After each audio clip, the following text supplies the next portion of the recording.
చంద్రబాబు నాయుడు గారు ఎక్కడ మీటింగ్ పెట్టినా నేను మహిళలను ఉద్ధరిస్తున్నాను అని చెప్తారు.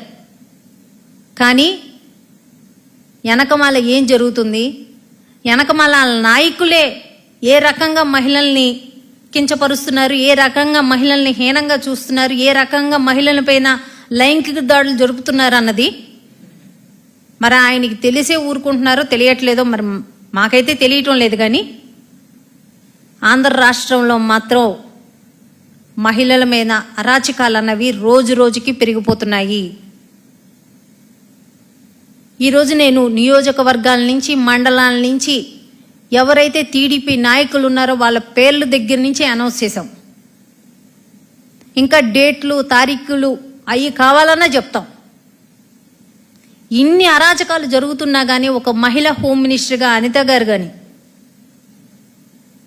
ప్రశ్నిస్తాను అన్న ఉప ముఖ్యమంత్రి గారు కానీ, మహిళల మీద ఎలాంటి దాడులు జరిగితే తాట తీసేస్తాను అని చెప్తున్న చంద్రబాబు నాయుడు గారిని అసలు వీళ్ళందరూ ఏం చేస్తున్నారు?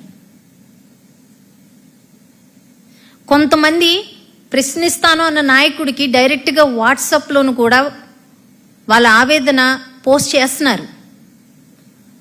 కానీ ఆయనకి సినిమాలకే టైం సరిపోవట్లేదు కదా, ఇంక ఇలాంటి వీడియోలు ఇలాంటి వాట్సాప్లు చూసే అంత టైము పాపం ఉప ముఖ్యమంత్రి గారికి లేనట్టుంది. మరి ఆ అనితమ్మ అయితే ఎప్పుడు జగన్ గారి గురించి మాట్లాడడానికి, జగన్ గారి గురించి తిట్టడానికి ఆవిడకి టైం సరిపోవట్లా. ఇంకా హోమ్ మినిస్టర్గా ఆమె ఉద్యోగం ఆమె ఏం చేస్తుంది? ఏ పొద్దు చూడు జగన్ గారి గురించి మాట్లాడడానికే టైం సరిపోతుంది ఆమెకి. ఇక హోమ్ మినిస్టర్గా ఆమె పని చేసుకునే అంత టైం కూడా ఆమెకి లేనట్టుంది. ఆమె హోమ్ తప్పితే మిగతా అన్నీ చేస్తుంది ఆమె.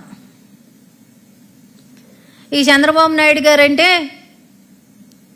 మన ఎత్తుపోతల పథకం భ్రమరావతిలోన చాలా బిజీగా ఉన్నారు.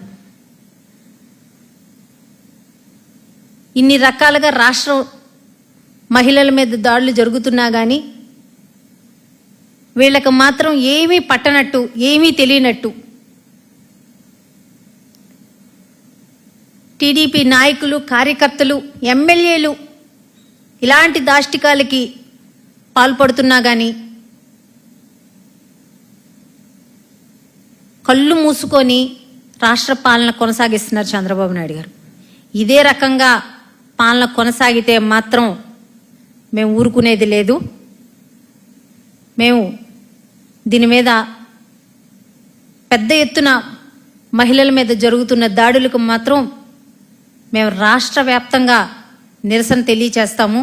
అలాగే మా గళాన్ని కూడా విప్పుతాము. మేము దీని మీద మాత్రం ఊరుకునే పరిస్థితే లేదు అని తెలియజేసుకుంటున్నాను.